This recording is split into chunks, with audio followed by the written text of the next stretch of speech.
Cut the music. Cut the music. We're not playing. We Cut it cut off. the music. Second night of a back-to-back. Good evening, everybody. Franco and Seamus had you guys covered for Celtics postgame live 24 hours ago when the Celtics defeated the Bucks. Now, 24 hours later, the Celtics fall victim to their fifth loss of the regular season to none other than Marcus Smart and the Memphis Grizzlies. 127-122 here in regulation. No Al Horford tonight for the Celtics on the second night of a back-to-back. As expected, Sam Hauser did leave this game early in the second half with an adductor injury. We will try to keep you guys updated on that. And Kristaps Porzingis also exited this game in the first half, kind of limping, went back to the locker room, did return in that second half. So we're definitely going to have to keep an eye on that. But for the most part, the Celtics were running in the mud all night long. 13 turnovers, guys. 18 for 60 from three-point range, 30%. That's a lot of threes and a lot of misses. I'm not going to use the excuse, Franco, but before we talk about all those excuses, what was your initial thoughts on tonight's game? We'll start with you, Franco. Defense, was just not there tonight. The athleticism of the Memphis Grizzlies showed tonight, and it also highlighted where the Celtics on-ball defense has been struggling.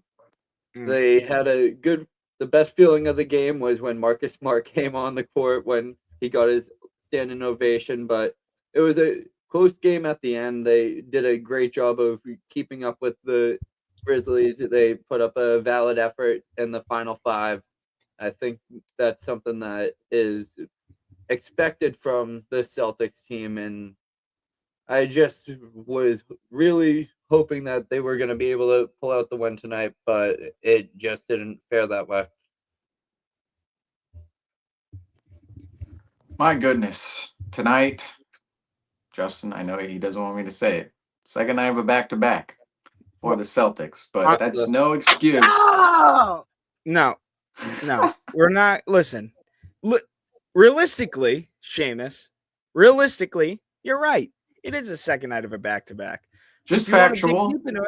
If you want to dig deep into it, the Celtics are 4-0 on second nights of back-to-backs. If you really want to dig deep into it, I don't have Dick Lipe on speed dial, but let's try to figure out by the end of the show what the Celtics record is on a second night of a back-to-back when Joe Mazzulla is the coach. Missing Al Horford tonight, I understand that. Guess what? Get used to it. We've gotten used to it since last year. No Al Horford second nights of back-to-backs. I get it. Sam Hauser coming off of two stellar performances. Great games. Missed him in that second half, but the Celtics are running in mud tonight. No excuse. There's no excuse for the Boston Celtics to get outran in transition, outscored 22-4 in transition. They got killed in transition tonight, absolutely destroyed, and there's no reason for them to shoot 18 for 60 on three-point jump shots. Get to the basket. Get to the basket. Second night of a back-to-back, Seamus. Yes, just factual. Just saying. It is second night of a back-to-back. This almost feels like last year when we had that down-to-the-wire game against Minnesota at the Garden. Big hype. Last night, of course, was a big hyped game. It was much hyped up by the national media and everybody. Giannis, Chris Middleton's coming back, Damian Lillard. They're all healthy at the same time. Only for, the 9th or 10th time together. Celtics, they actually put up a fight last night. Or not the Celtics, the Grizzlies. Sorry, my bad. The Bucks. Third time's a charm on which team it was, I'm trying to say here. But the Bucks actually put up a fight last night against the Celtics. And the Celtics, of course, played a back-and-forth game with the Milwaukee Bucks last night. And it came down to the wire, and the Celtics were able to pull through in that game. We were coming in here, a lot of positivity about the Celtics after that one. And then tonight, it just all falls down. We saw last year in that second night of a back-to-back. Now, it was on the road last year. That's what makes this one different. We were at home last year against the Timberwolves. Went on the road against the Bucks, were absolutely blown out. This game was not a blowout, and it wasn't on the road, but it almost had that same feel of big, hyped game last night, come into tonight, and it just doesn't feel like the team has the same intensity. And I want to say this. We already mentioned Al Horford didn't play in this game. The fact of the matter is, Al Horford would have been nice to have in this game, but apparently this game was not important enough for the Celtics to go out there and try and win, because ultimately, on one hand, every game should be important for the number one seed and for the season and gaining continuity. But on the other hand, are you going to play Al Horford against the Bucks? Or are you going to play Al Horford against the Grizzlies? It feels as if the Celtics want to pick one or the other. And they ultimately picked last night. It was okay because, hey, Al Horford, great game against Giannis, specifically defensively, hit a big shot against the Bucks down the stretch. Yet tonight, against Jaren Jackson Jr., against Jay Huff, against the Memphis Grizzlies, who are long, athletic, and quick, it would have been nice to have another big body out there named Al Horford, and the Mhm. Celtics just didn't have their full personnel. So that's what makes me believe, in one sense, that maybe if this is a playoff game, which of course, Justin, you mentioned it before we were even on the show, we're probably not going to see the Grizzlies unless both teams make the finals, and that's not highly likely at this moment in time. We never know. Later in the season, we weren't thinking about the Mavericks this time last year, Right. but Right. we never know. If this was a playoff game, the Celtics probably have their full personnel in there, and their lineup looks a little bit different. Who knows what Sam Hauser, how long he's going to be out? Could be just the second half of this game, could be a couple games, could be one game. We don't know how serious his injury is. Another factor within the Celtics rotation of maybe if this is a bigger game, he doesn't come out of the game, but yet he does. Mm. Regardless of, oh, we could make any excuse for, oh, it would have been nice to have Al Horford, Sam Hauser play, whatever. This is not a game the Boston Celtics can put up on a consistent basis. It's not necessarily a game they've been putting up on a consistent basis, but the way they were beat tonight, this might be one of the worst losses all season. And that's not saying a whole lot because the Celtics, they're 19-5. Now they did start out 19-5 last year as well. We actually had a better record. As of last night, we had a better record on this season through what, 23 games? Last night was the 23rd game, tonight was 24. Through 23 games, we had a better record this season than last. Now we're on par with last season. We're 19-5. We were 19-5 last year. So can't say too much about the Celtics in terms of their losses this year. Cleveland was a bad loss, but this one, in terms of how the Celtics lost, Cleveland, they controlled throughout the game. You look at the lead tracker tonight, the Celtics didn't control this game at all, not in any portion. They tried to come back at the end. Peyton Pritchard tried to bring the Celtics back into this game.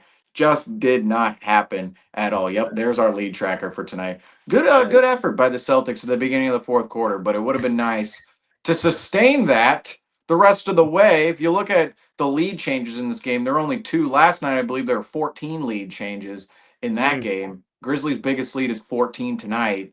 Celtics' biggest lead is 4 there in the fourth quarter, and only 2 lead changes, which means, yep, Celtics took the lead in the fourth. Grizzlies took the lead back in the fourth and never really looked back. The Celtics Mm. just gave the game away in the waning moments, unlike last night where they really came through. Tonight we can get into so many points about what made the Celtics loss so horrendous.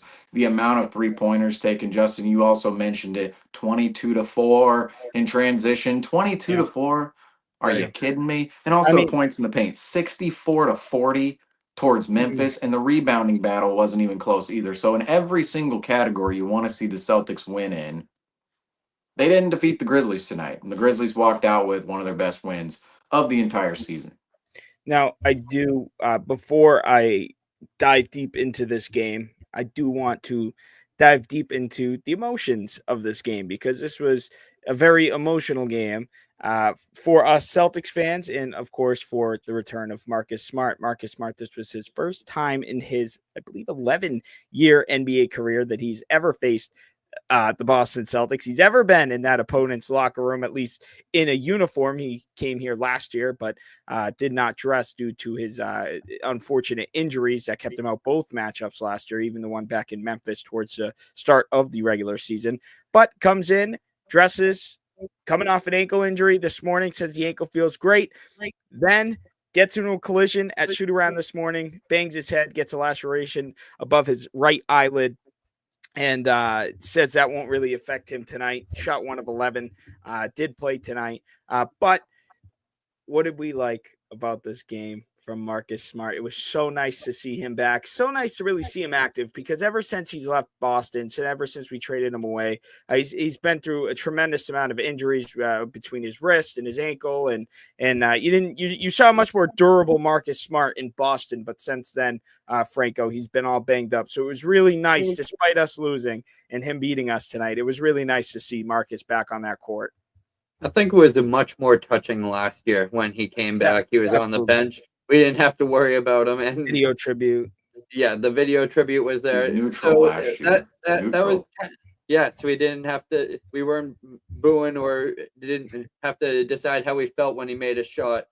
He Yeah. didn't make that many tonight. So I think that the celebration, the ceremonies were over tonight. We got to see him get into the role of being that sixth man for the Memphis Grizzlies. He did a good job for them, and he was a effort player, as we know from watching him in the Celtics tenure. He is a player who brings a lot of energy to the court, brings a lot of defensive matchups. He was matched up against Tatum. He was matched up against Brown. I think that he was calling for that, especially when he walked onto the court, because those are his boys. Of course, you're going to try to match up against the guys that you played with for over 5 years. And I think that it was good to get it out of the way, but it's not good that he got the final laugh on us in Boston. For real. I mean, he shot 1 of 11 tonight. Not a great stat line whatsoever. But of course, I think he would rather, when knowing Marcus Smart while he was with the Celtics, he would rather have his team win than him shoot well and put up stats. That's always been the demeanor of Marcus Smart. We've seen it here in Boston for nearly a decade, 9 years with the Celtics, 9 seasons. He comes back tonight, and I thought he was playing pretty hard out there. And what just it just felt weird that he was on another team playing on the floor against all of his former teammates, because it's almost like it flashes back in your mind all of the memories of Marcus Smart in a Celtics uniform out on the garden floor with Jason Tatum, with Jaylen Brown, with Derek White. Of course, Drew Holiday and Porzingis, they were not there with him, but even Peyton Pritchard, he was there with Marcus Smart as well. And you just think about all those guys together on the bench and out on the court, and now they're playing against each other, and it was almost like some kind of weird just alternate universe that we were living in tonight in terms of watching Marcus Smart play with another team out there.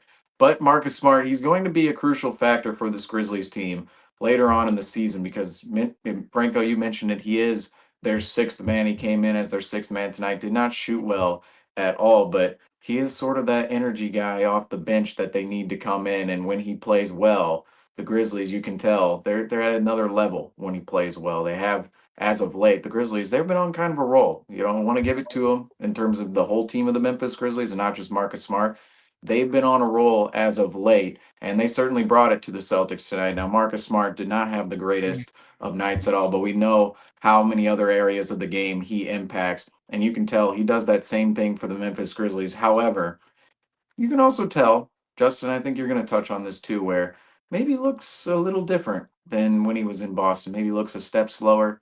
Maybe looks a little bit bigger in terms of his shape, his size. Now, I want to say, did go through a lot of injuries, did go through a lot of moments in which he was just sitting out with injury last year, and that can definitely affect things. And also, the Memphis Grizzlies were not competitive at all last year. I would think if you're a player in the NBA, you have more of a motivation to actually be in shape. If you're on a competitive team every single night, you want to compete versus, this team is going nowhere. I'm dealing with injuries. I'm sitting on the bench. Marcus Smart, I think it's safe to say, maybe a little less athletic than 2 years ago with the Celtics, even 3 years ago with the Celtics.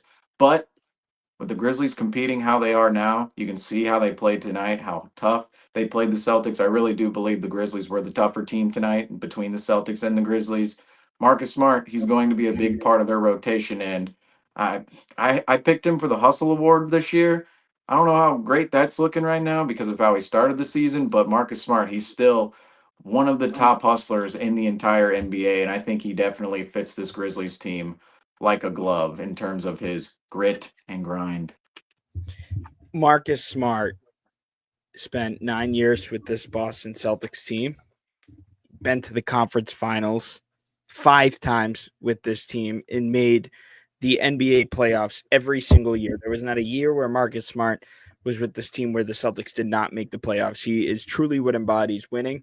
He's truly what embodies what being a Boston Celtic is all about. And although he did not win an NBA title for this franchise, he certainly had a lot to do with the title that we brought home just a few months ago in June. So, I think we all hats off to Marcus Smart. Hats off to Marcus Smart. I mean, absolutely a tremendous career with the Boston Celtics.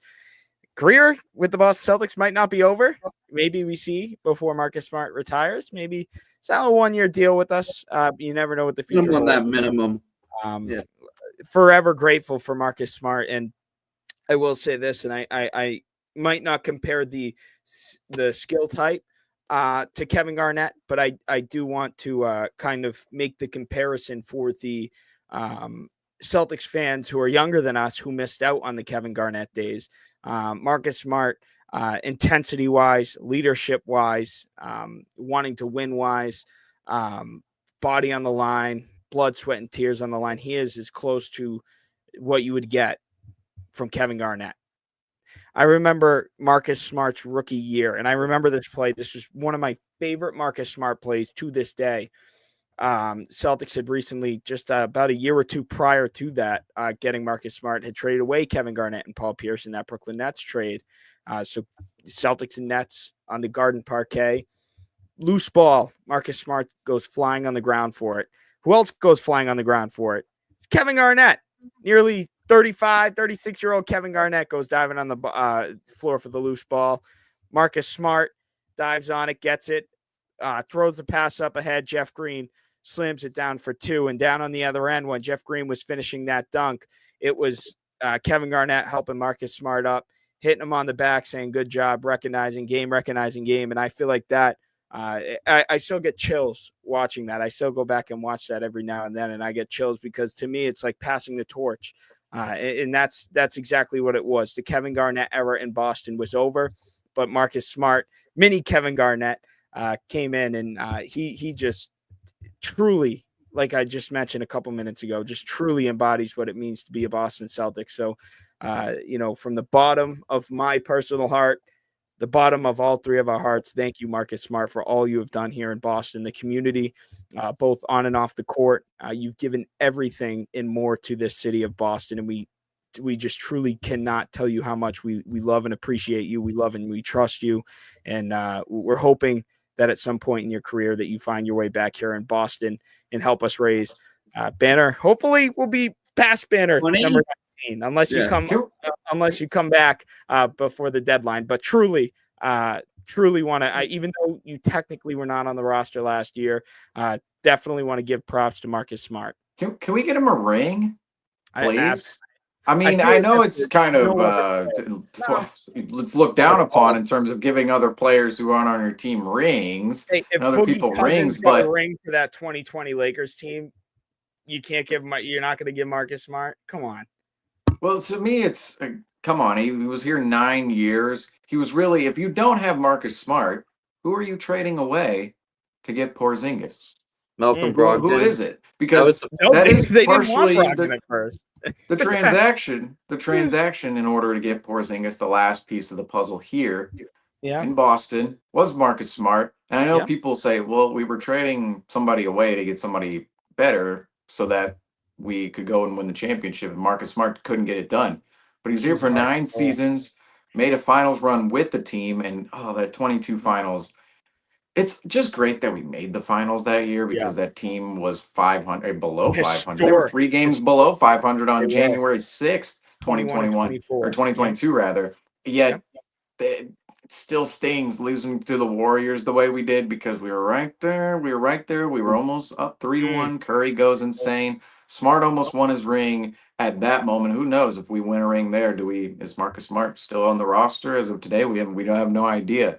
But Marcus Smart, for what he did with the Boston Celtics for 9 seasons, he really, I don't even want to say saw or witnessed. He survived multiple iterations of the Boston Celtics. You think of the first iteration of the Brad Stevens rebuilding era. His rookie year was the Isaiah Thomas year in which we traded for Isaiah Thomas. If I'm not mistaken, Rajon Rondo was on the roster when Marcus Smart. He started on the roster when not started in the lineup, but when he was drafted to the Celtics. Rajon Rondo was on the roster, and everyone looked at that move and went, oh, okay, the Celtics just drafted a point guard 6th overall. Rajon Rondo is probably gone. And by December, Rajon Rondo was gone. Traded him to the Dallas Mavericks, who, of course, linked with the Dallas Mavericks. Into Steph Curry. He turned into Steph Curry in his return game. Do you remember that? He hit like 6 or 7 threes in his return game to Boston. Oh my God, Rajon the Rondo. Rajon Rondo saga deserves its own history book on this program. But in terms of Marcus Smart surviving all the iterations of the Celtics, he's with the Yeah. Isaiah Thomas Celtics. Well, really the Rajon Rondo Celtics at first, turns into the Yeah. Isaiah Thomas Celtics at that year's deadline, the 2014-15 deadline. The Mm. next year, that portion from 15, 16, 16, 17, those teams are pretty well the same, minus Evan Turner. In the back half of the 2014-15 season, he's with those Celtics right there. Then he's with the Kyrie Irving Celtics, 17, 18, 18, Kemba. 19. We, of course, go and trade for Kyrie Irving, sign Gordon Hayward. Gordon Hayward, unfortunate injury, turns the entire history of the Celtics upside down, and even the history of Jason Tatum. Again, Yeah. another player who deserves a whole history book on this program as well. But he's with those Celtics. Then he's with the Brown and Tatum Celtics, which at first 1920, 2021, that's really the first 2 years, Brown and Tatum. And really, I should say the Kemba Walker Celtics in a sense, because Yeah. Kemba Walker Yep. was here. He's backing up Kemba Walker. He's here those 2 seasons. Walker is here. Brown and Tatum really start taking over the team as the stars. And then, of course, Kemba Walker, we ship him out, bring Al Horford back into the equation. And really, those 2 seasons, 21, 22, and 22, 23, those are really some of the same Celtics from season to season. Now, Marcus Smart, no longer with the Celtics. He's kind of the bridge to the next iteration of the Celtics, which is now 23, 24, now 24, 25. These rosters are sort of the same. Usually the Celtics and every other NBA team, they now have a shelf life of about 2 years within how Mm. they look. But Marcus Smart, thinking about it, what he survived 1, 2, 3, 4, 5 iterations of the Celtics. That's Yeah. pretty impressive for. I would think a lot of people classify Marcus Smart as a role player. He never really made an All-Star team. Did win a never made an All-Star team. Not really made an All-Star team. He never made an All-Star team, but he won Defensive Player of the Yep. Year. Equal. Yet still a role player, still a sixth man, and yet he's on 5 different iterations of the Boston Celtics.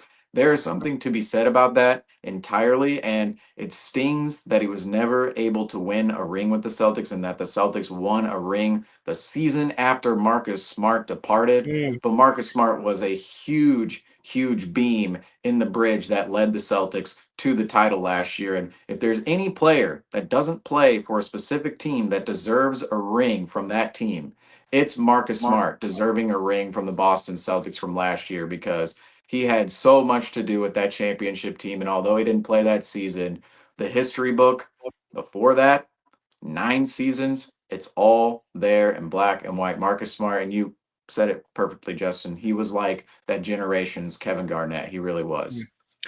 I also want to mention, like, you look at Celtics history and the rich history that we have, and some of the greatest, not only players of all time, but some of the greatest plays of all time. Obviously, Havlicek stole the ball. Obviously, Bird on the kick to DJ, Paul Pierce, and then Return. obviously you see this Marcus Smart play where the Celtics were down by as much as 26. Honestly, one of the greatest comebacks in recent Celtics franchise history against the Houston Rockets, I believe 2018. Yep. It was December 2017. Yeah. Draws 2 offensive fouls on James Harden on the inbounds pass. Celtics came back and won that game. Now I you believe that say was 7 years ago this month. 7 years ago. Unbelievable. Also, shout out Al Horford, because in the previous season, Al Horford missed a layup in Houston, and then that game he hit a clinching layup. But it's just plays like that. Marcus Smart, and I understand. He shot 1 of 11 tonight, and he had quite a bit of those shooting performances in Boston. Yes. But ultimately, So on brand. In these types of games, especially a close game tonight, that if Marcus Smart is on your side, it's good shot you're going to win that ball game, just off his grittiness, his defensive schemes, and just his willingness to win and put his body on the line. So again, I mean, the utmost respect to Marcus Smart. He could beat us every season, and I'll just still have the same amount of respect for him. He's just a tremendous player in this league, and just a joy to watch. And I think that we were able to see that. And I mean, if it comes down to a final and he beats us, then we'll be a little bit upset. But I mean, regular season. Yeah, if he let him have his shine tonight, we give him all of his flowers.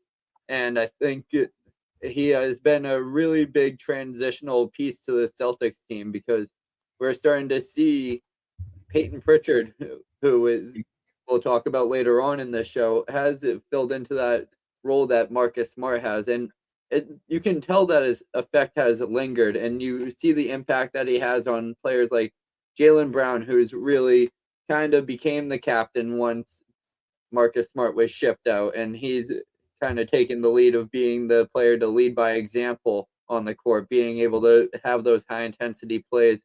And it's something that we needed to see the Celtics do a lot more of in tonight's game. Absolutely. Just Marcus Smart has just been everything to this city, and I'm excited. I'm very excited to see Marcus Smart again, even though we'll be in Memphis next time. I'm not sure when that game rolls around. Last year, it was pretty early in the season we went to Memphis, but we'll definitely, hopefully, see Marcus Smart at least one more time this regular season. Guys, now I do want to get into the logistics of this game because as great as it was to see Marcus Smart, it was just a rough game for the Celtics all around. Celtics came running in the mud. I do want to mention the defense. And Franco, you kind of mentioned it a little bit in the opener.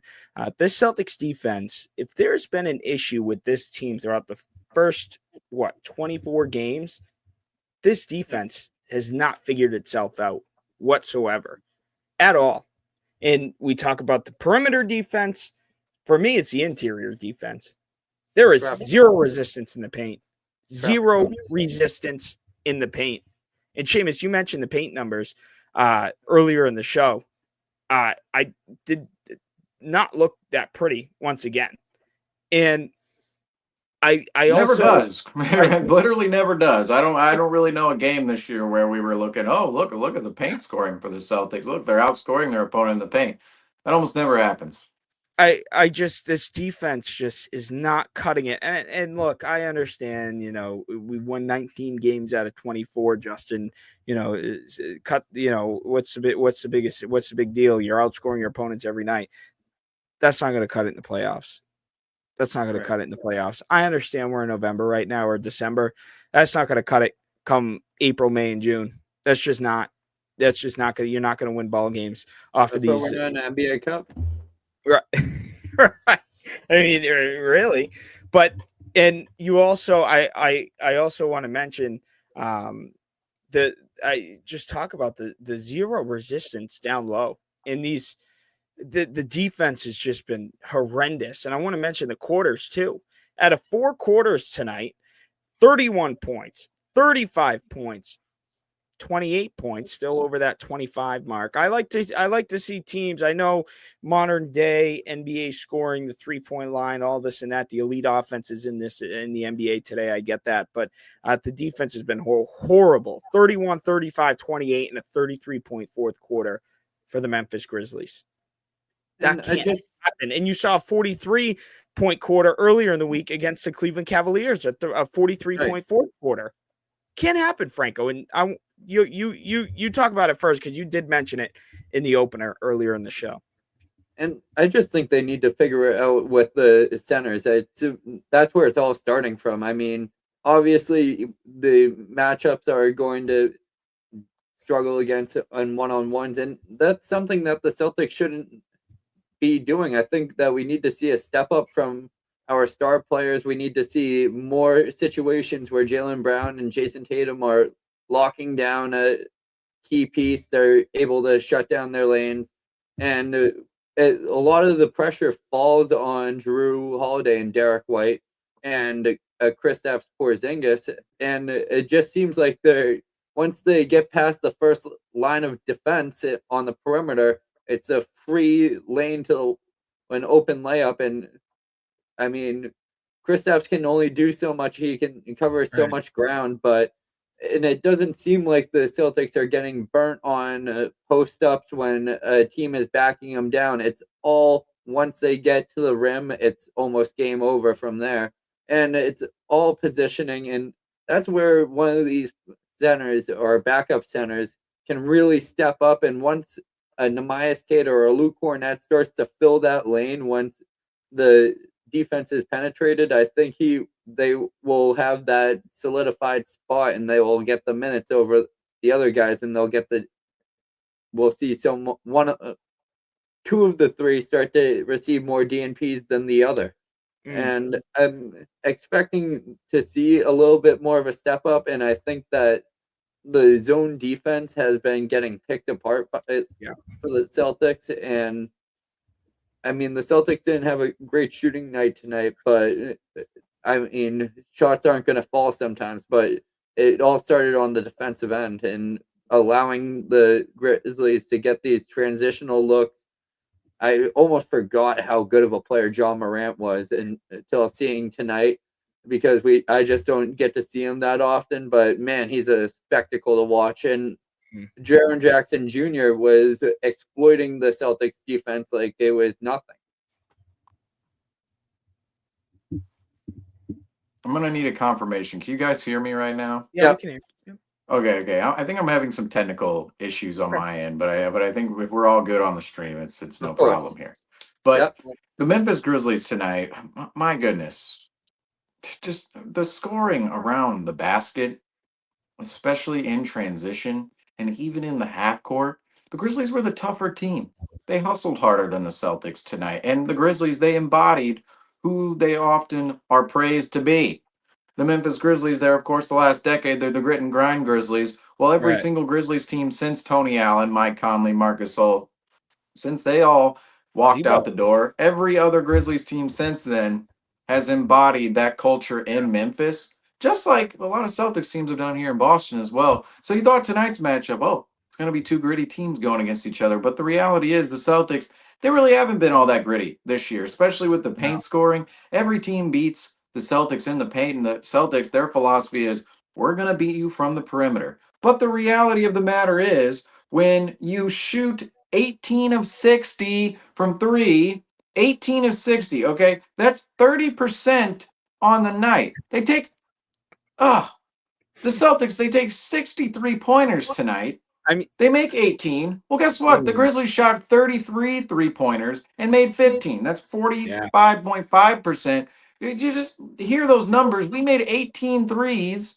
They made 15. It's like, okay, cool. We shot 9 more points in terms of threes tonight than the Grizzlies. We shot 27 less threes. What? Three. Yeah. Or sorry, right. The Grizzlies shot 27 less threes. My bad. But you get the point. 63 pointers for the Celtics tonight. I understand Missoula ball. I understand the statistical analysis behind why the Celtics shoot so many 3-pointers. The math does work out, and we see on a lot of occasions when the Celtics can drain 3-point shots, and when they're shooting upwards of 40% from three, they're almost an unbeatable squad. But the last 2 games, the Celtics are really just jacking threes. They really are. And it's so unfortunate to see, because we came on here Wednesday night with Xavier and we were saying, the Celtics, they're kind of finding their rhythm from three here a little bit. They're actually taking open 3-point shots, and that's why Sam Hauser, he's getting his game going a little bit. Now, of course, Sam Hauser went out in this game tonight, but the rest of the team, 18 of 60, 63-pointer, and we shot 105 shots on the night. So you're taking 63-pointers and what? 45 twos. You're 15 more attempts from three than two. And the halftime number was stark as well. I believe the halftime number was 31-19.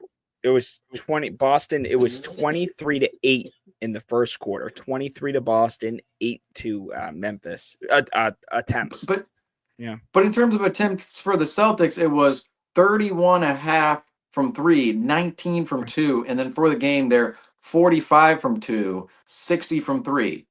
In a game, this is where I understand statistically why it's more efficient to be shooting 3-point shots, but they have to be good 3-point shots, and they have to make sense within the rhythm and the flow of the game. Tonight's game, where the Memphis Grizzlies are just continuously beating you down low, they're actually shooting a high clip from three. They're shooting over 45%. They're really beating us at our own game, and not that they're taking the volume of the Celtics. The Grizzlies aren't, but the fact they only made 3 less threes with 27 less attempts, that's a game where the Celtics, they have to be more aggressive in going downhill towards the rim, getting the ball near the basket and scoring near the rim and stopping the 3-point jacking, because down the stretch, was terrible. It really Yeah. was. That's when Well, the Celtics lost the lead. And you want to give some credit to Peyton Pritchard specifically, and we'll get to him on another positive note in this game, because he was the one he really made up the majority of the Celtics' good shooting tonight. He was 6 of 11 on the top there. He was yeah. 6 of 11 from three, but everybody else, just a putrid performance all around. And you're just in that fourth quarter specifically. Yes, that 3-point shot from specifically Pritchard got us back in the game, but afterwards it was there was one possession in particular down the stretch that I thought was just it embodied how the Celtics approached their 3-point ball tonight. And it was Tatum. He dribbled at the top of the key for about 10 seconds, and then he stepped back and Does it jacked a every three. The game. ball came out. We had 14 more seconds to shoot it, and somebody else, I don't remember who it was. It might have been Derek White, might have been Pritchard. Again, we're talking nice about Pritchard tonight after last night. We know we kind of had on Pritchard last night, but whoever else, again, just jacked a three with 10 seconds left on the shot clock. And those are the type of 3-pointers that are not good for the Celtics. Missoula ball makes sense when the 3-point shots are good 3-point shots and they're open. Tonight, when you're taking 63s, 45 twos, you cannot tell me that about I'm not even going to put a number, at least 10, 15 plus of those threes were low quality threes for the Celtics. You can't be having that and finding success, because you're going to have nights like this where you shoot 30% from three. And no, it's not just, a little bit of bad luck for the Celtics, a little bit of bad luck. It's, no, these shots aren't good shots. The whole reason you take 3-point shots in the NBA and you take them out of volume is because you're finding wide open looks from the corner, wide open looks from the wing, wide open looks from straight away. And don't get me wrong, there were some wide open looks out there specifically for Drew Holiday tonight, who did not have a good shooting night from three. 4 of 17 from three. 4 of 17 from Holiday. But I will say, some of those, got to give him credit. Got to take, Justin, we talked about this with Jaylen Brown. Take the shots that they give you. They Yes. were leaving him open in the corner. Did unfortunately miss a couple of those.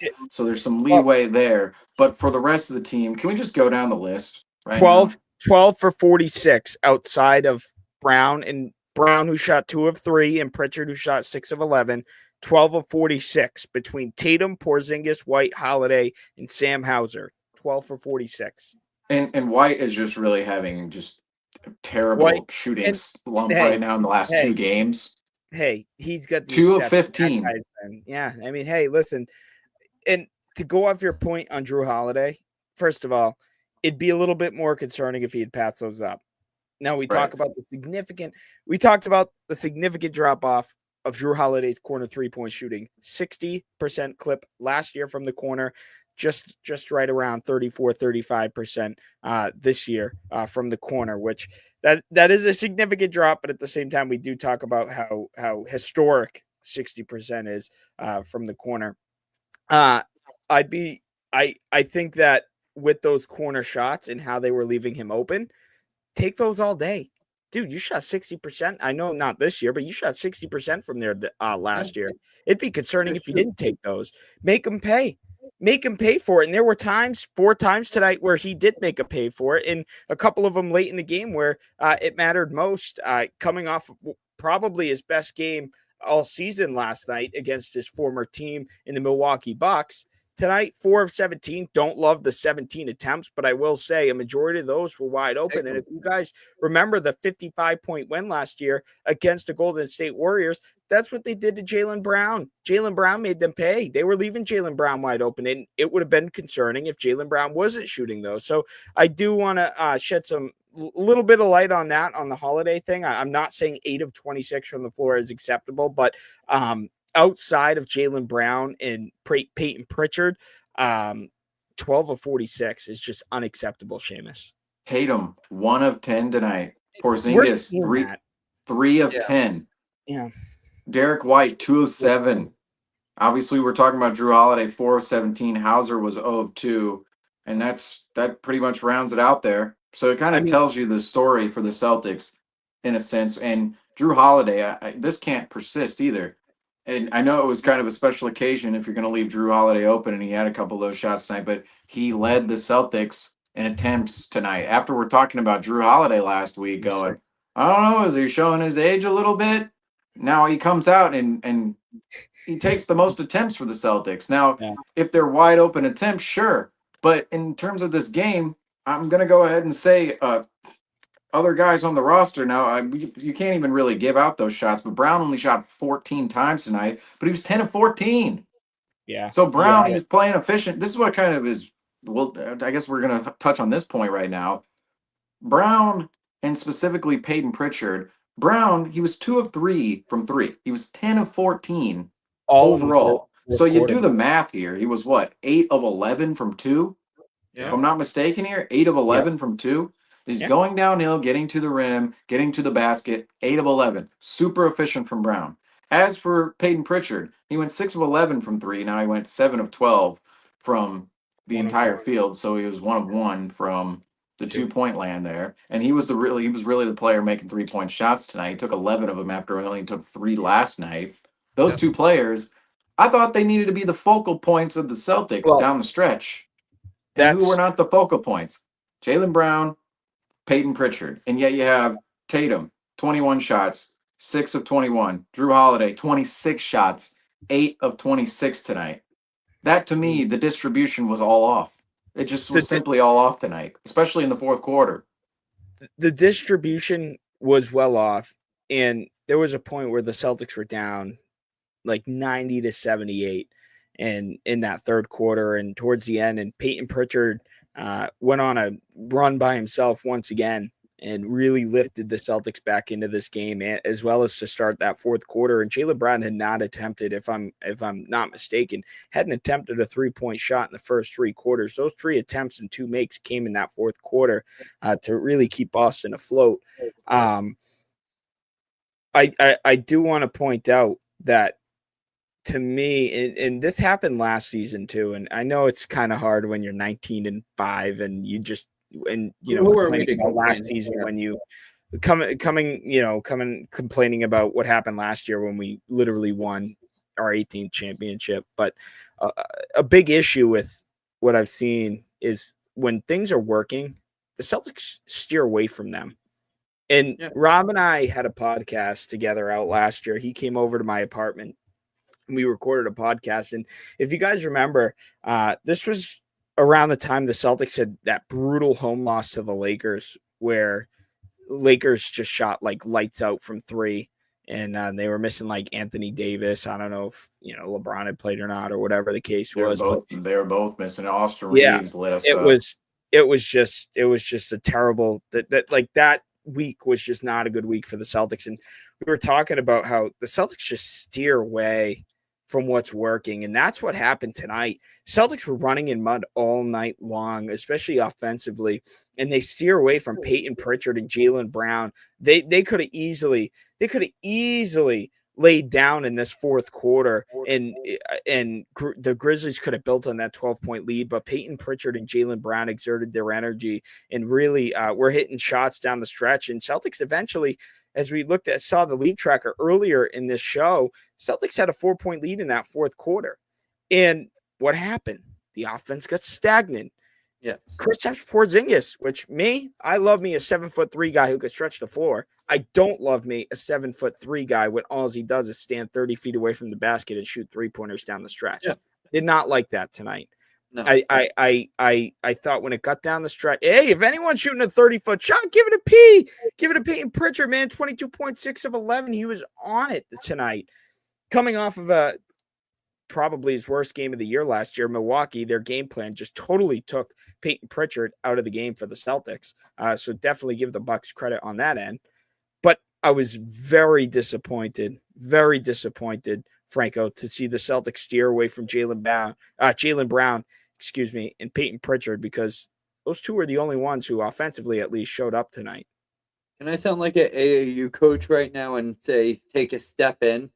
That's like the number one thing I have PTSD flashbacks to, is whenever I was having a bad shooting game, take a step in. I think that's what the Celtics need to do. Franco And shot with 2 hands from the chest, by the way. it was above the head, actually. It was worse than you could even imagine. But oh, oh, Like Joe Kim Noah. That's how he shot, by the way. it was more of a Larry Bird. But when the Celtics did come back in the fourth quarter, there were 3 plays in a row, and it was done by 3 separate players, and it was them driving to the rim after doing a triple threat up fake and getting to the rim. There was a Kristaps and one, a Jason Tatum and one on back-to-back possessions, and that's when I thought the Celtics were going to gain that momentum and be able to hold out for the rest of this game going into the fourth quarter. And they just shied away from it. They tried to play keep up, and obviously 3 is more than 2, as Joe Mazzulla loves to say, and that's what we used to harp on him for all of last year. Now we can't really give him as much slack from winning a championship using his mentality of getting offensive looks. And obviously there's enough talent on this team that if they are able to make those shots, that we're looking at a whole different standpoint. But they need to keep on doing a good job of adapting throughout the game. They need to keep on making those in-game adjustments, and they need to start sticking with what's working. They try to spread the love around a little bit too much. They have tried to, if someone's having a good game, they try to see if that momentum can carry over. Obviously, Peyton Pritchard's been doing a phenomenal job off the bench, being able to get his looks, get the 3-pointers during the game to get the team going. And it almost seems like they're only using him as not the one to bring this team back. They don't want him to shoulder all the weight of this team, and they want their stars to step up. And there's going to be situations when they're not going to be able to. And I think a good rule of thumb for the Celtics is the shorter you are, the further away from the rim you should be. I think that having Kristaps down low would have served as a monumentous point. Obviously, he was dealing with an injury, so we don't want to. I would never call him fragile, but if you don't feel comfortable sticking him in the paint, then what is he? Another 3-and-D guy? I think he needs to continue to work down low, and having that 5 out is not going to work on a night when you're trying to make those shots. And if you're going to take 60 shots, you should be getting a lot more second chance points if they're missing. Right. Yeah, crash the glass. I do want to bring up, because we are talking about the good shooting, guys, I do want to bring up Peyton Pritchard tonight as your SeatGeek player of the game. Guys, it is around the holiday season. Now, who wouldn't want to go to a Boston Celtics game? They're rocking it, despite the loss tonight. They're rocking and rolling this season. Second in the Eastern Conference, just a game behind the Cleveland Cavaliers. Celtics do play a Christmas Day game against their rival Philadelphia 76ers. Surprise your loved ones, your friends and family with Celtics tickets. Use code Celtics Weekly at checkout for $20 off your first purchase. Of course, Celtics Weekly at checkout for $20 off your first purchase. Peyton Pritchard tonight, guys, stellar performance, 22 points, 6 rebounds, 2 assists, a steal, a very efficient 7 of 12, 6 of 11 game from deep. We talked about it. He was one of the hottest guys in the court tonight. Guys, this is coming off a game where he put up a fat, giant, yicky goose egg last night against the Milwaukee Bucks. Clearly, a 28-point game against Milwaukee earlier in the season on the road. So clearly, this was somebody who they definitely circled on the scouting report last night. That being Milwaukee, comes in tonight. Peyton Pritchard, doesn't matter. Didn't matter last night. He put up a goose egg. Guy comes out tonight, balls, especially when the Celtics were running in the mud. Tatum looked off. Kristaps Porzingis, Drew Holiday, those guys were all off tonight. Peyton Pritchard, Seamus, answering the phone. He's always there when you call. 22 points tonight. He's now, this is, I believe, his 4th game in 5 games where he scored 20 or more points. What did you like from Peyton Pritchard tonight? Well, first off, I think Peyton Pritchard might have answered our question last time, me and Franco's question of, is Peyton Pritchard, is he going to regress to the mean a little bit, or is a 20-point performance really what we expect out of him? Let me ask you, why would you say that? Because I'm not. No, recently he's hold putting on, up hold on. games like No. Let me 29, rephrase that. 25. We're Let thinking me rephrase that because that made me sound like I was calling you stupid. I don't. That came off really no, wrong. but it's a valid But why question. would you? Here's the thing, though. Here's the thing. Peyton Pritchard putting up 0 points in that game. Well, that's not going to On be 3 what he's going to attempts. put up. On 3 attempts. It's like, do we press the alarm now because the Celtics lost this game? Do we press the alarm because the Celtics No, lost this game? we're not pressing the alarm that's what because I'm saying. Peyton Why- Pritchard yeah, scored but 0. I'm just I feel- saying I feel a like if we're player gonna who's talk- consistently putting up almost 30 points a game on some occasions. It's I like, feel like is he scoring 0 points? Is he more of what his average 3 says? attempts that- Is he more 3 what his average says in terms of 15 or 16 points per game? Or is he actually a 20 point per game scorer? That's really what the question is. Is he a 20 point per game scorer, or is he closer 16? to what his average actually is right now? But I think Which is tonight, 16. Peyton Pritchard is showing us that, hey, He is these 20 point performances, they're actually way more consistent than his average. I think that's safe to say at this point, even though he scored 0 points last night. He came back out, scored 22 points in this one. And let's note this, the Milwaukee Bucks kind of made Peyton Pritchard a centerpiece of their game plan. Remember the first matchup against the Bucks where Doc Rivers said he wrote Peyton Pritchard's name on a whiteboard, and yet Peyton Pritchard is the one absolutely torching the Milwaukee Bucks at the Garden really a month ago now. And you saw that picture of Doc Rivers. I wish we could put it up on screen right now where Doc Rivers is just slumped over. Leaning over, yeah. Right. It's one of the most famous photos of the season thus far. Peyton Pritchard torched the Milwaukee Bucks in that game. So, of course, he was a centerpiece of their strategy against the Celtics, is taking Peyton Pritchard out of the game. And that's why I came up with three attempts and 0 points last night. My general question are these 20 point per games going to be consistent throughout the season, or is he going to be more in that 10-20 range, or more in that 10 to 15 range on any given night? Because really that's what he was last year, and that's what Sam Hauser is right now. And those, I don't want to say those roles are flipped or anything, they're not flipped, but it's almost the elevation of, can we get Sam Hauser up to consistent over 10 a night, because he hovers around that 10 point per game margin right there. Can we get him over that margin? And can we get Peyton Pritchard up to 20 points per game? Because you're thinking about those two players, that's almost 30 points off the bench per night if you can get those numbers up to where they are. But that was the general question, is Peyton Pritchard closer to his average where he was last year coming into this year, or is he actually going to be a 20 point per game scorer? And I think Peyton Pritchard's performances as of late certainly suggest, in a smaller sample size that is, that these type of performances can definitely be consistent. You're shooting 6 of 11 from 3. Now he's 7 of 12 overall. He's 1 of 1 from 2. Now to really become a consistent 20 point per game scorer, in my opinion, you have to go to the rim and get buckets at the rim as well, because he's going to have nights where he doesn't shoot all that well from 3, and those are the nights he's going to come crashing down in a sense. But Peyton Pritchard, regardless, to follow up last night's performance, which was just, again, Justin, you said it, a goose egg. 0 points, 0 points last night after what we saw from Peyton Pritchard the last week and a half.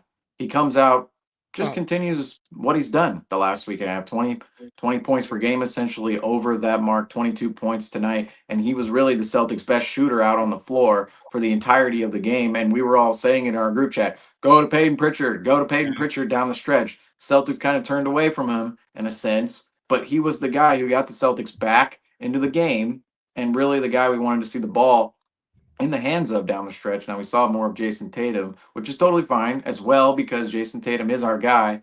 But in terms of Peyton Pritchard running the offense, getting it to his hands and letting him shoot, he's starting to become a player where, my goodness, the way we're talking about him, is he going to form a big three with Brown and Tatum? Can he actually do that right now? Because are you saying that about Peyton Pritchard? 24 hours after you just asked Franco, are we seeing regression from Peyton Pritchard? Seamus, I don't know if that's I don't know if you could say that. But the question is, are we going to see regression, or are we going to see a world in which we want the ball in his hands down the stretch? Not saying we're taking away from Brown and Tatum, but is he going to be in the trio, right? A big three trio. Now we're kind of stretching big three here a little bit. Is he going to be that type of player, or is he going to just be an average role player? Well, That's really what the question is. well, Because I think right now he's inching towards that other portion. He's actually above average right now. But last night you could say that performance, it's like, oh, 0 points. You can't be having that if you're not a big three, but if you're somebody we want the ball in the hands of. Call me absolutely wild. I know we just locked Drew Holiday up for 5 years, and I know we just got completely torched by Drew Holiday last night. 2 days previous to last night, we were talking about is Drew Holiday he's kind of seeing his career taking a little regression. Dare I say Peyton Pritchard becomes the starter once Drew Holiday leaves Boston, whether that's via trade or via leaving in free agency or retiring. See, that's another question. Is Peyton Pritchard, is he going to be good enough to be that starting point guard, or is he going to be a Marcus Smart type? Where I know Marcus Smart did start for the Celtics, and they're two completely different players. Okay, right. I want to make that clear as well. Marcus Smart did start with the Celtics quite a bit. I want to say that, but for the longest time, we were sitting there going, "Yeah, Marcus Smart could be a starter, but we want him to come off the bench, bring the energy off the bench. That's where he's best slotted in." I know he had other great point guards ahead of him, but we wanted Marcus Smart to come in off the bench. I wonder if Peyton Pritchard is going to be in that category of, do we want to keep him off the bench, or do we want to actually integrate him to the lineup as a starter? That's kind of part of the question as well. Peyton Pritchard, these questions are great to have, and these conversations are great to have surrounding Peyton Pritchard, because right now I think he's going way over expectations of what we thought he was. And these conversations are really talking about, is he average, or is he actually quite above average from what we're seeing right now, ultimately? Here's the thing. The word regression was brought up last night. But that's just a mathematical term in terms of... No. Regression. He was scoring... Listen, Seamus, I look up to you when it comes to big words, okay? But in my vocab book, regression means you're getting worse. So it's not long-term worse. You can regress to the mean. You can be way above your expectations, flying way above. But then you regress to the mean, and it's not as if you're getting terrible or you're getting worse. I mean, you technically, in terms of logistics, are getting worse, but you are regressing to a point in which we expect one to be at, and not, oh, he's up here, all-star level, player of the week, everything like that. Credit to Milwaukee. They clearly had Pritchard on their first page of their playbook this week, on their game plan this week. Clearly, they took Peyton Pritchard right out of the game. Their off-ball defense on Peyton Pritchard, they stuck a guy on him. There was not much Peyton Pritchard could do in 24 minutes. Only 3 shot attempts, 0 of 2 from distance. One of those 2 shots was a 3/4 heave that he missed, which they double teamed. But I think I listened to I watched the show this morning over, and if there was a blasphemous take out of that show, I thought it was Peyton Pritchard. I thought it was. Here's the thing, we do this every Celtics loss. Every Celtics loss, I feel like, not just us specifically, but like Celtics fans. Oh man, we're just not cut out this year. We're just, oh man, we just the biggest overreaction. Peyton Pritchard comes in, gets locked up, only 3 shot attempts, and we hear the word regression. But see, here's the thing we have to consider here. And this is a guy who's leading the NBA in bench points. This is a guy who is leading in every single sports betting book for 6th man of the year. Yeah, I mean, he is a runaway leader. And he had one game, and we bring up regression. I just don't think that's think that's fair to Peyton. There has to be context for regression. Well, I think you're talking about regression in terms of this player is getting worse, and they're bad. They're bad. You said regression you and Franco said regression last night. I didn't say nothing. Okay, this is what I'm talking about, though. Franco, Franco's been awfully quiet over there. Before the Clippers game, all right? Before the Clippers game. I got my full popcorn. he was averaging 14.5 points per game. That is in 17 games, the first 17 games of the season, all right? 14.5 points per game. The next 5 games, right? Next 5 games, going all the way until the Milwaukee Bucks blunder, all right? Going all the way to the Pistons game. He's averaging 23.4 points per game. So 14.5 versus 23.4. The question really is he closer to 23.4 or is he closer to 14.5? Okay, but my thing is you're basing it off of one game, 3 shot attempts, and he got locked up. He had a bad game. He undoubtedly had a bad game. I don't think he had a terrible game. But it was the first. It was kind of the first opportunity as well to ask the question of that, because we're not going to ask that question. How many games before he's going off, and we're going, is he going to regress from this? I don't think he had a bad game at all, Seamus. Seamus, you look at the Milwaukee Bucks. They took him out. You don't think 0 points is a bad game? Well, it's not like he played terrible. It's not like he was. I'm not saying that he wasn't. He was compromised for sure. That was a bad game. He played 25 minutes. He barely even had an opportunity on the court. And I'm giving a lot of credit. I'm probably giving too much credit to the Milwaukee Bucks right now.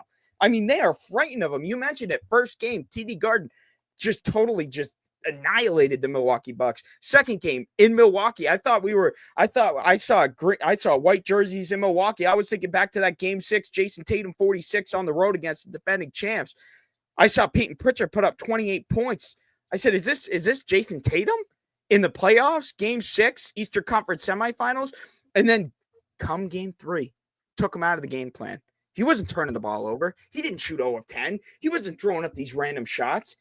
But I'm not saying he had a bad game in that sense. You said he had a bad game is a bad game. He obviously did have a bad game. But I'm not saying he did all that. I wasn't saying all that on the broadcast last night. I'm saying he had a bad game in terms of he had 0 points. He didn't contribute really anything to the Celtics score. When I say really, he didn't contribute anything to the Celtics scoring last night. But also, I'll give you this stat. Before averaging 23 points per game in the 5 games that we saw before the Bucks game, in the 6 games before that, he averaged 10 points per game.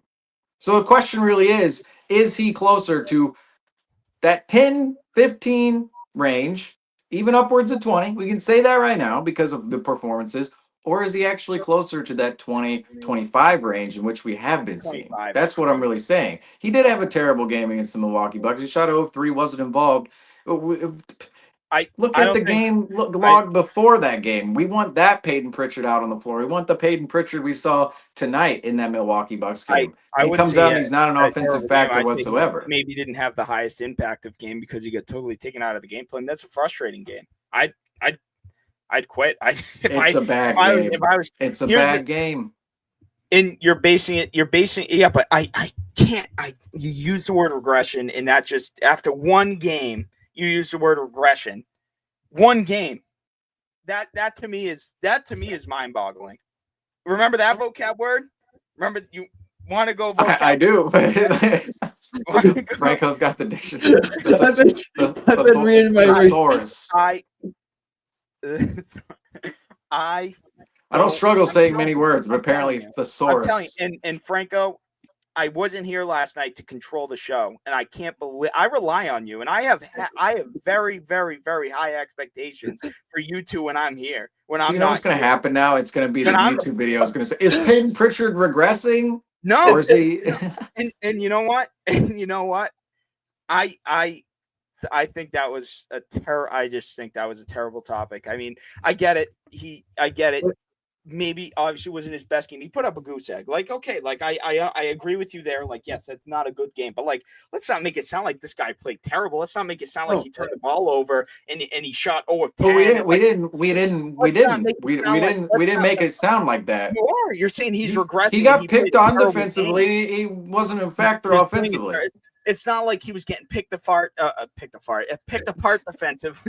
It's not like he was getting picked apart defensively. He wasn't getting circles run around him. He wasn't turning the ball over. He wasn't making these stupid plays. Right. I'm not saying any of the other stuff you're saying right now in terms of. But you said he had a terrible game. He didn't have a terrible just because I he said didn't he had a score. bad game. He did have a didn't have bad a game. high- He was getting no, he was he didn't getting have a picked high on impact. defensively. He only played 24 minutes and he shot 0 of 3 at 0 points. That's a bad game. It's okay to say He's Peyton not Pritchard had a regressing. bad game. Everybody It's has a not bad okay to game. say he's regressing after one game. I think that's blasphemous. I think that's Well, terrible. but I no, think we have different definitions of regression, or at least regress put means it into getting worse. context differently. Regress means getting worse. I played 2K before. But Regress, I'm you not ain't going saying up. he's You're getting not going up. worse. I'm saying, is he You're not going to going up. regress to the mean Like in which we're seeing overall Al this Horford, season and even Drew before this Holiday, current they streak? regressing. They're definitely not going to progress. They're in year 17. Like they're going to play good, but they're definitely not going to progress in their careers. I think using the word regression. He's not Using like, the word regression. we're Franco, talking too much Franco, about tell Drew your- Holiday and Al Horford in terms of regression right now. It's not that type of regression. It's just the statistical part of his scoring. It's not about his game entirely. I'm not saying Peyton Pritchard is going to get worse and worse and And worse. I I'm think just saying tonight, Peyton Pritchard answered that question for you. Peyton Pritchard Can I answered solve? that question for you. Can I solve I this think, argument? and we talked about that. I think the word regression should totally be banned from Celtics Talk Weekly because we Yes. talk about regression with Drew Holiday and Al Horford. no Then second out of a back-to-back either. What did we see last night? We saw a total domination of Al Horford and Drew Holiday in that game. Can't use the word regression with them. Right. Seamus last night used the word regression with Peyton Pritchard. Comes out, Peyton Pritchard was our only prayer tonight. He was our only prayer tonight. If we didn't have Peyton Pritchard, we might as well have just thrown the G League team out there. We were terrible tonight. Jaylen Brown, respect to you, brother. You played phenomenal. But the disrespect that I usually don't call people out. And But it's not disrespect. It's a legitimate question. Can I solve this argument? Yes, we got let Franco go. Real quick. Let him settle the whole thing. We're gonna substitute the word regression for coming back down to earth. I think the performances we've seen out of Peyton Pritchard recently are something that you can't even expect Derek White, who is probably the least talked about player on Celtics Talk Weekly, just because he's so consistent for us. We never have to worry about him. He's too beautiful.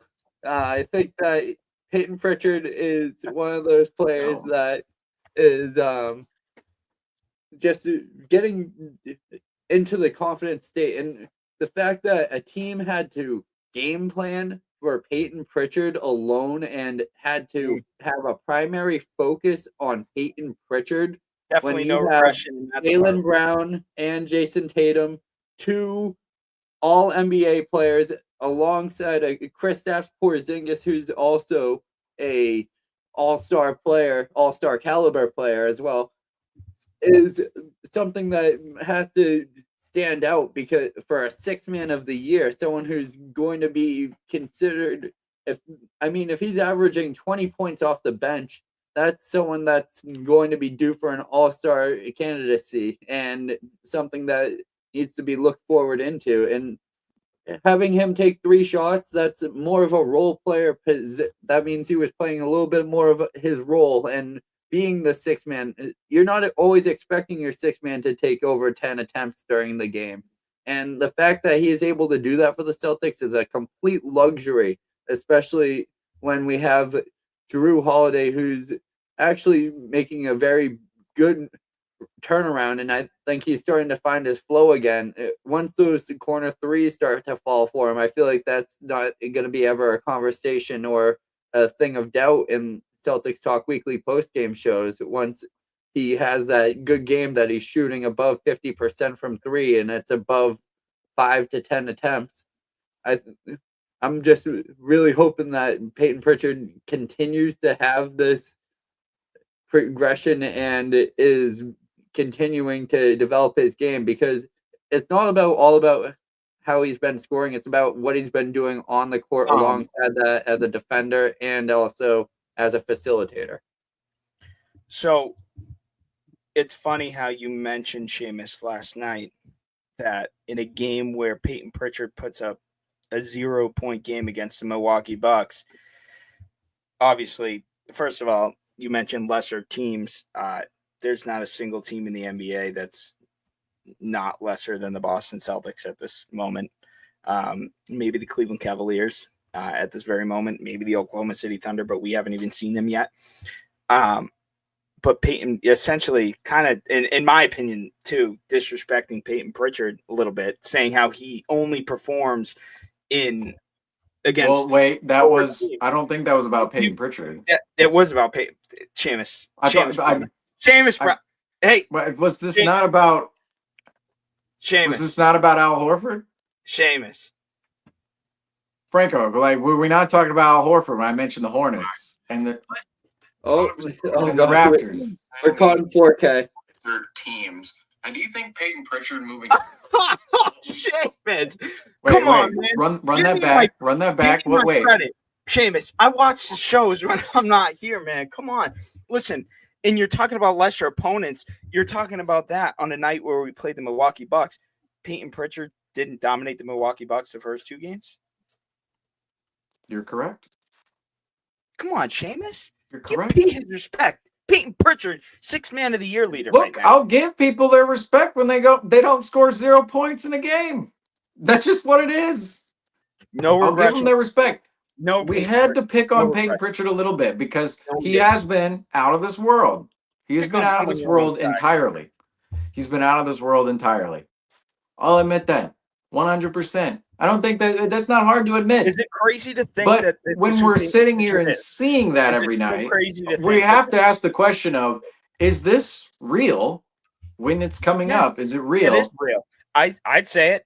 4 games, the last 5 games against really solid opponents. But the sample size up to this point, I'm willing to say that it's more real after overall him coming back tonight and doing what he did, because the sample size for it is relatively small. It is. It's 23 points in 6 games or 5 games last week, and before that, in the 6 games before those 5 games. So you're talking about the last 11 games. The first 5, 23 points per game. The last 6 before that, it was 10. So the question has to be asked: where is he? Where? What is he closer to? That's what it's about. It's not necessarily about is Peyton Pritchard? Is this just all fake? Is Peyton Pritchard fake? If this isn't fake, we're gonna appreciate these performances every night. 24 points against the Cleveland Cavaliers, 25 points against the Miami Heat. Come on, lesser opponent. Seamus, he shows up every night. This was the Miami Heat were a lesser opponent on that night. There was no Jimmy Butler. They were terrible that night. Miami Heat are a lesser opponent every night. In general. Every night in general with Jimmy Butler, they're a lesser opponent. But I do want to pivot this before we end. And I want to, before we close out, I do want to go back on the defense. We talk about you guys. I do know you guys mentioned the use of Xavier Tillman, or the lack of use of Xavier Tillman. And this is somebody who I get is undersized, has a pretty solid wingspan. But we talk about we talk about the Celtics getting destroyed on a nightly basis in the paint. A lot of what has to do in the paint, not only defense, but the physicality. And I feel like Xavier Tillman has that physicality that we're just not seeing. I also want to bring up another name where I know that our kind of weak point right now is the big man rotation. But Seamus, this is a guy that you've mentioned specifically these past few post-game shows, and we haven't seen him pretty much at all. This is a guy who we saw in Vegas look like the Summer League MVP for 2 games. All of a sudden, comes around preseason, he doesn't play a game. Then we're thinking, okay, well, maybe Lonnie Walker's going to make the team over him. Nope. Cut Lonnie Walker, kept him. He's the 8th highest player on the team. It's Jaden Springer. On a team that has a really hard time defending the perimeter, a really hard time at playing defense, why haven't we seen these 2 players at least at all? Maybe the last 2 minutes of a game if it's a blowout.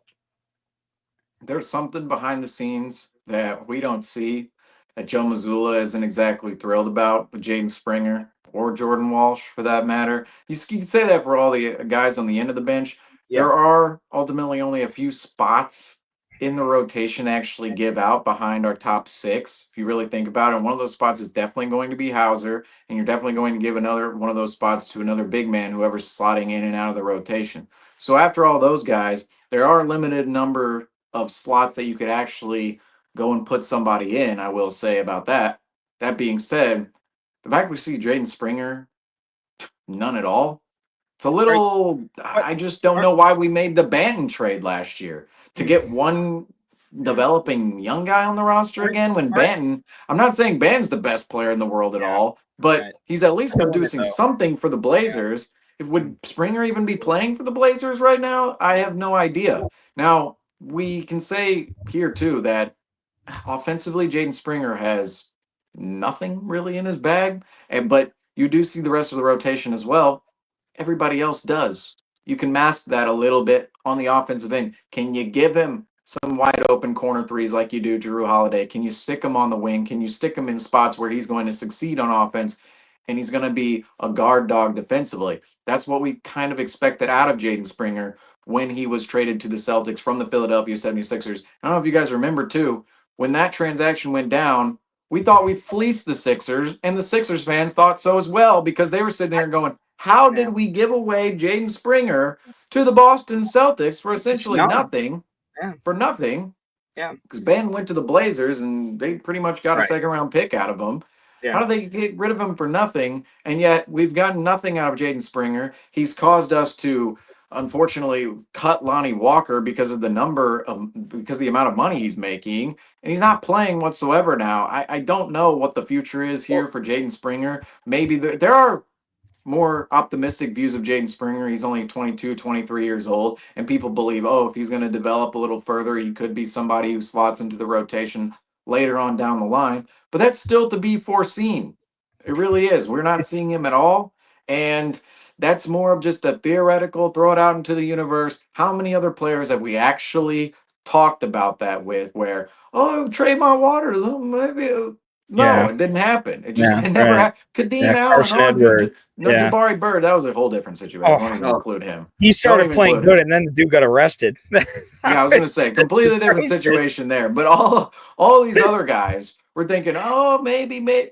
Never happens. Jaden Springer, he's starting to fall into the conversation of, can this guy... No, if we're not seeing him out on the court producing for the team at all, in all likelihood, I don't see it happening in the future. But again, optimistic views exist for that out there regardless. It's weird with kind of the way Jaden Springer's been handled, in my opinion, because it's like a head scratcher as I'm scratching my head.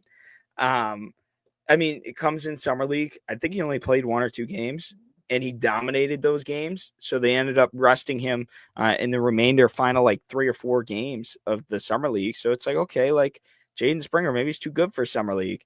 And then comes into the preseason, and you figure with all the rest that he got, how well he played Summer League, you're like, all right, well, let's see what Jaden Springer's got. Jaden Springer barely played in the Summer League, or the preseason. He barely played.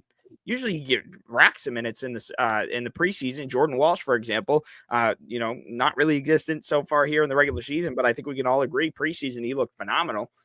And then so far this regular season, we haven't seen any Jaden Springer. So it was a little interesting to see. I mean, they were playing Lonnie Walker in those final 2 preseason games, like they were going to keep him and dish out Springer and trade Springer. And you mentioned that before the deadline was to cut Lonnie Walker, Seamus. Seemed like the Celtics were looking at all 29 other teams trying to figure out a deal that they can make. And that report technically did come out, by the way, but they rephrased it, and they were gauging the interest on Lonnie Walker. No, folks, that report was being nice and dicing words. What they were doing was frantically searching, and what this is Brad Stevens in the front office. What Brad Stevens in the front office was doing, they were frantically searching to the rest of the league, all 29 other teams, like you said, Justin, to try and find a trade partner because they knew 8th highest paid player on the Celtics, Mr. Jaden Springer, he's not even in the rotation, versus we're going to have to cut a guy, Lonnie Walker, who we actually want to use from time to time, because if we all remember him in Brooklyn last year, actually had a quality season in Brooklyn. It wasn't, a theoretical developing young player. No, Lonnie Walker is an NBA veteran. Fortunately, doesn't have a spot because of really the new CBA and 2-way contracts and all this good jazz. He really could be on an NBA roster right now. And I believe later in the season, we likely will see him on a roster. And if he goes to the Knicks, oh my goodness, it's going to be, because the Knicks are going to need him. They need him. They need a player like Lonnie Walker. And if we just give them Lonnie Walker and they face us in a playoff series, Disaster. Mm. Disaster. It is a complete disaster. It shouldn't make up the whole difference, but it gives them a little bit of extra, it gives another team a little bit extra off their bench while we could have had that guy. Yet instead, we kind of fumbled the bag here with Jaden Springer. Can't find a trade partner for him, nor we weren't gauging his interest at all. Jaden Springer, yes, we were just gauging his interest, his value on the trade. He had no value. We were trying to find a somebody to absorb his salary, and no team wanted to out there. And yet now he's eighth highest paid player. Made us cut Lonnie Walker. He's not in the rotation, and that situation just drives me bonkers because on one hand we mismanaged it in a sense, but on another hand, the team didn't want to pay for an extra role player, which I understand it. $11 million for one extra role player who may or may not tip the scales for the Celtics. I kind of understand in a sense. Big chunk of cash to be handing out, especially the Celtics ownership right now is trying to sell the team, so they're not exactly trying to lose money on the Celtics. But after you win a championship, go all in. Just go all in. Mm. My goodness, that's kind of, it's bothersome in a sense that we didn't go all in that sense. And what's really more bothersome too is if you saw the situation arising in the summer, the Celtics, I don't know how long Brad Stevens was on the phone for, but if it was the last week or 2 weeks, it had to have been the last month or plus that, because we needed Lonnie Walker over a guy like Jaden Springer. Right now, we would be talking about Lonnie Walker in the rotation instead of Jaden Springer. Where is he? Right. And for a team competing for a title, I don't want to say that's going to be the difference at all, but sometimes it does become the marginal differences between title teams. We've seen so many times in the past. Title team makes a run, and how many little tiny moments and players make a tiny difference to the point where, if that just didn't bounce their way right there, they would have been out in the second round. Instead, they're now holding up the Larry O'Brien trophy. Hopefully that doesn't happen for the Celtics this year at all, but those are the type of moves that open up those possibilities. They are. I'm more excited to see Davison than Jaden Springer right now, because we've just been seeing nonstop consistent production out of him down in Maine or up in Maine. And I think that he's bound to get his call at some point, especially with the lack of perimeter support. And I think that we are going to see him more on the end of the bench, because we already know what he's capable of in Maine. And obviously, we're not trying to win. Obviously, it's nice when Maine is doing good, because that means that our potential and our development is doing great. But we already know what he's capable of up there. Let's see a little bit more of him in TD Garden. JD Davison, please. I love JD Davison, but the small guard conversation, I think too many of them. That's when it gets a little tricky. And I'm a JD Davison and Jaden Springer, if they were the same, if they were somehow they were molded into the one player, perfect player. JD Davison has all the offense in the world. Defensively, kind of lacks. Jaden Springer, all the defense in the world. Offensively lacks. You're right. It's like we can't get both. Yeah, I do, unfortunately, and I do hate to say this because he's killing it right now, and I don't want to be so negative on a guy who hasn't really gotten his shot, but this is, I believe, JD's third season on a two-way deal with the Celtics. I'd be very shocked to see him back in a Celtics uniform next year, especially if it's not a standard deal. I don't know if we bring him back on a fourth two-way contract, but at the same time, who knows? He could definitely find himself on a young rebuilding team who needs a guard, whether that's a starting guard or a backup guard. He's killing it in Maine. I mean, he's putting up franchise leading numbers in assists and points, all time leaders up in Maine, even dating back to when they were the Maine Red Claws. So, definitely want to give our flowers to JD down in Maine. As we kind of close out the show, the Celtics guys dropped this one on a second night of a back-to-back. No Al Horford. Sam Hauser left this game with an adductor injury, some soreness. So hopefully that was mainly precautionary on a second night of a back-to-back.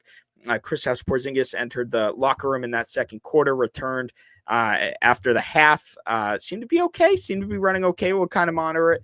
The good thing is, as the Celtics kind of had 3 banged up players tonight, the good thing is Celtics don't play again until Thursday now, guys, because the NBA in-season NBA Cup Emirates tournament, whatever you want to call it, starts this week, the knockout round. So Celtics will get some extra days off here. So their next game is Thursday night at 7:30 against the Detroit Pistons. That was an add-on game. I believe they also added on Washington later in the week as well on the road against the Wizards. So next time we will see you guys here for Celtics Postgame Live is Thursday night. We will have you covered. But yeah, just a kind of running in the mud game for the Boston Celtics, fellas. Any closing thoughts before we say good night, or I guess good morning, because it's 12:30 a.m. here on the East Coast, at least for you and I, Franco. Yeah, and I just think that this break is going to be well needed, and want to know what? The Celtics should hopefully get pissed off watching this NBA Cup from their couch. Yeah, do we play a game in between now and Thursday? No. Not at all? Nope. We didn't get any rescheduled games between then? Just Detroit and Washington, and those are both later in the week. So I mean, Why does that actually seem kind of beneficial for the Celtics? Absolutely, it is, because like NBA Cup. Who cares? We'd rather have the weeks of rest. Like we're not playing again for another week almost. That's the thing. As a franchise and as a sports city who embodies winning and who does everything to win, obviously we would love to win an NBA Cup, but at the same time, when you're coming off a championship, a very short summer, you're also coming off a week where you had 5 games in 7 nights, guys. It's very important to get your rest. So these next 3 days, like a 4-hour flight to Vegas, am I not mistaken, from Boston? Yeah. So I mean, it's a very, very beneficial break right now for the Celtics that they need full advantage of, and they're going to use that to their advantage. I do want to ask this before we go out, because they are 3-0 in these new uniforms. Do we like the action green uniforms now, fellas? Are we liking the action green? No. Seamus, all right, I shouldn't ask Seamus. Seamus has been very negative this show. Franco. I'm going to hear Franco's opinion, then I'm going to just let loose on him. I got to say this. It's a 2K generic, and I'm sorry. I don't care if they go undefeated and win it, hoist banner 19 in it. I'm not going to change my opinion on it. We can't. I will say this, as Seamus and I are 2 jersey advocates. They've only ever won the NBA championship in green and white uniforms. I do think when it comes to winning an NBA championship, don't roll out the alternates, keeping that traditional green and white. But Seamus, you don't like the action green? Do you like the action greens? Do you like these action greens better than the ones that we had 3 or 4 years ago? Yes. Okay. The ones we had 3 or 4 years ago was just, I don't even know. Both of these, I'm like, who's approving these? Who is saying, yep, that's what we're going with? If there was a year to, I guess, bring back a jersey or even to recreate a jersey, Franco, tilt your head. It's that jersey right there. It's that jersey right there. Go ahead, Franco. Do it. Let's see. It's the St. Patrick's Day jersey, the green and gold. I mean, come on, you're coming off an NBA championship. Oh yeah, that one is just. I mean, gold standard. All right. Oh, I mean, come on, and they had the gold patches on the green jerseys to open up the opening season, and the gold and white. I think in 08, 09, we had a gold and white jersey. I think it was green with the gold outline, but. Either way, I'm liking the action green, fellas. I think it's rubbing off on me. Okay, Seamus. First of all, that gold one is just, please bring it back. That one's just so obvious. We've had other gold ones and yellow. Literally, we've called it gold, but they've been yellow. Like they've been the old warm-up jacket and whatnot. Some of those jerseys have been all right, not the best in the world. It's like the colors are there, the execution isn't always there. That jersey is gold standard. We need to bring it back. Just honestly, I would love to have that as the statement jersey over the black. I know a lot of people love the black, but that would be great as a statement jersey where we just have it around all the time. But the action green jersey. Okay, first of all, you like that? Take a look at this. I've tried to find a picture of Xavier Tillman, and there's plenty of them out there with Michigan State, but here's Jaren Jackson, who we faced tonight. I'm sorry, folks. Did we not just copy this off the Michigan State Spartans? I mean, come on. Look at that. Good look at that. That's literally it's the same jersey. Every time I look at it, I can't believe it. I'm like, it's the same thing. And I go, okay, Michigan State, they have their neon green. We basically just copied it. And we're going, oh, yeah, we're green too. Neon green, sure, whatever. The jersey is just so unbelievably lazy. I can't believe I don't believe they spent more than 10 minutes designing the jersey You and see then It was deciding the jersey. Who approved all of this? Out well, of it's all like the designs we've seen from our city jerseys the last couple of years, yeah, literally the last 3 years were phenomenal. Okay, even throughout the NBA, not my just us, throughout the NBA. my favorite city jersey the Celtics have had so far was the 2022 one. Now I know people actually have a grip with that, but just everything, just What was that one? Was that the nameplate? I guess we're gonna have to go through a jersey history real quick No. because We don't. Is it? I no, think no, it's the no. This nameplate one is one. quick. It's quick. The green, I the can pull green it and up white with real the bubble quick. letters. It was the one, yes, the bubble letters. I know people didn't like it all that The much, Joe but Johnson one.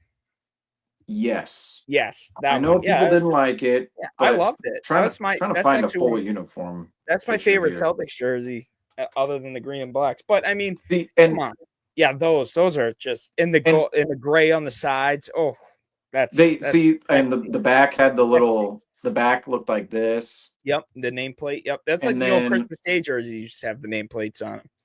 oh, here's a better photo, I guess. Here we go. The We whole, wore those against the Grizzlies too. Yeah, those are nice. yes, Those are nice. phenomenal jerseys. The next year, we of course have the not giving somebody a Bill free Russell advertisement jerseys. here, but we have these Yes. Yep. inspired off of Bill Russell's restaurant, if I'm not mistaken, right? So those aren't bad. I know the color of the green on that one, a little weird, the dark green, I will say, but those were okay. All right. Underrated. And Underrated. then Underrated Celtics before I close off here. and then Seamus, the most underrated one. The 2018 Parquet Pride, the sleeveless ones. Those ones. Those ones are just we are you wore them talking on about the gray ones? the ones we wore on Paul Pierce night. We got killed in those, but Also, this is last year's city jersey.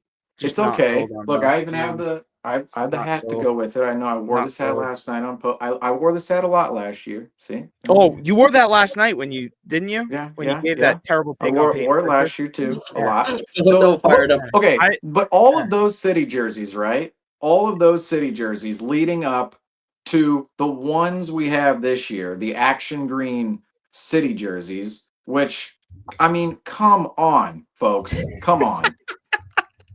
Are you kidding me right now? Out of all those other jerseys, this is what they released. Super lazy. And I just want to I say, mean, everybody go read the description of how they turn, like, because every year they always have these marketing terms, right? Where they're like, oh, this is what the design was for. Say 3 years ago when we had those bubble letter ones, the side of the shorts had like smoke coming up on them, like, oh, they had smoke on the side of the shorts.